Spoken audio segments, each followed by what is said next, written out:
Hello students, हम Hindu adoption and maintenance act 1956 पढ़ रहे हैं और इसमें हमने चैप्टर सेकंड पढ़ लिया और चैप्टर थर्ड हमारा चल रहा था जो मेंटेनेंस से रिलेटेड है।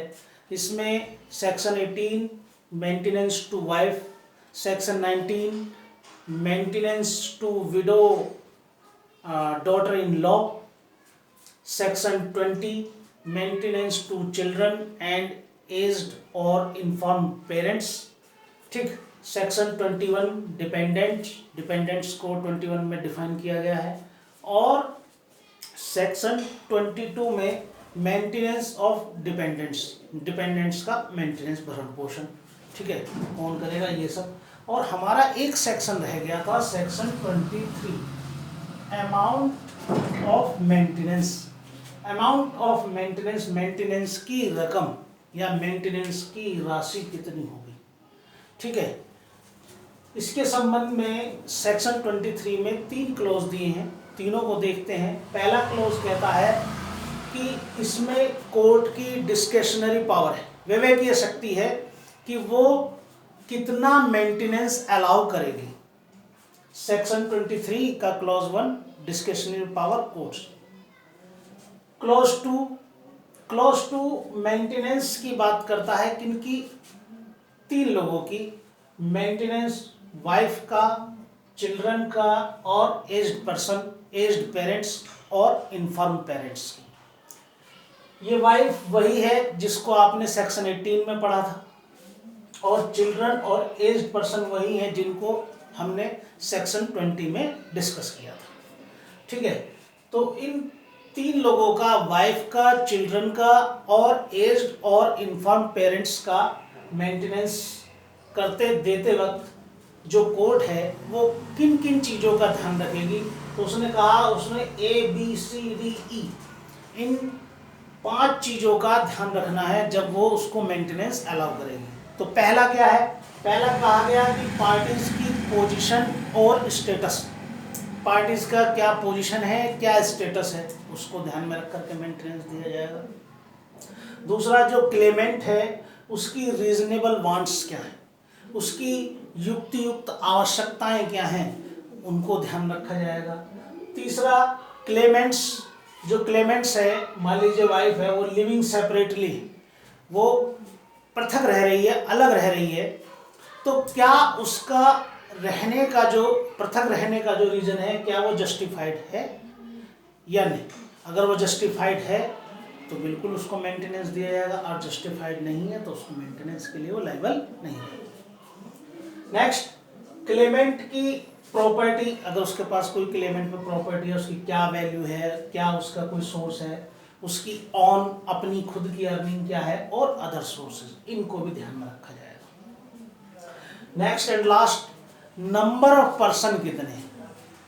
नंबर ऑफ पर्सन, जब मेंटेनेंस की रकम अलाउड की जाती है तो ये भी ध्यान रखा जाएगा, बड़ा इंपॉर्टेंट है, नंबर ऑफ पर्सन्स कितने हैं।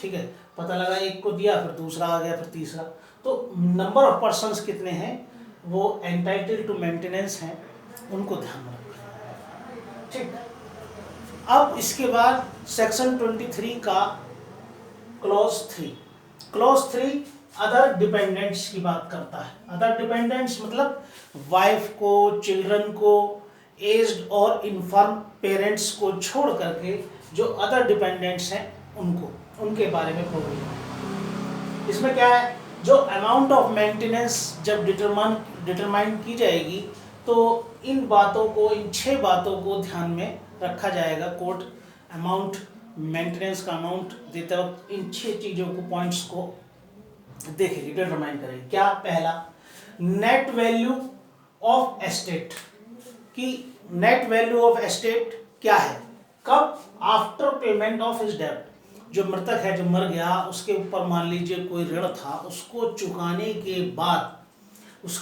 के बाद कितनी प्रॉपर्टी बची है, वो ये इसको देखा जाए। दूसरा, अगर मृतक ने, डिसीज्ड पर्सन ने कोई विल की है तो विल में डिपेंडेंट्स के बारे में कोई प्रोविजन है क्या प्रोविजन है उसमें, क्या लिखा हुआ है उसको देखा जाएगा। दूसरा डिग्री ऑफ रिलेशनशिप, ठीक है, नातेदारी की डिग्री कि भाई डिग्री ऑफ रिलेशनशिप कितनी है, पता लगा वो तो कभी उसके साथ रहा ही नहीं, जब रहा ही नहीं है तो वो डिपेंडेंट कहाँ से हो गया, उसको मेंटेनेंस के लिए वो एंटाइटल नहीं होता, ठीक है। चौथा डिपेंडेंट्स की रीजनेबल वांट्स, युक्त आवश्यकताएं उनको ध्यान में रखते हुए उसको मेंटेनेंस दिया जाएगा। फिफ्थ उसका पास्ट रिलेशन, उसका भूतपूर्व संबंध कैसे है, उसके साथ अच्छे संबंध थे, वो हमेशा उसकी बात मानता था या नहीं, या पता लगा कि वो उसकी बात मानना छोड़िए कि वो उसी से ही ज़्यादा परेशान था, उसने उसको झूठे मुकदमे में फंसा रखा था जिसकी वजह से उसकी मृत्यु हुई। तो इनको भी देखा जाएगा कि पास्ट रिलेशन उसके कैसे थे। नेक्स्ट एंड लास्ट वही नंबर ऑफ डिपेंडेंट्स की आश्रितों की संख्या कितनी है, ठीक है, जो एंटाइटल है टू मेंटेनेंस।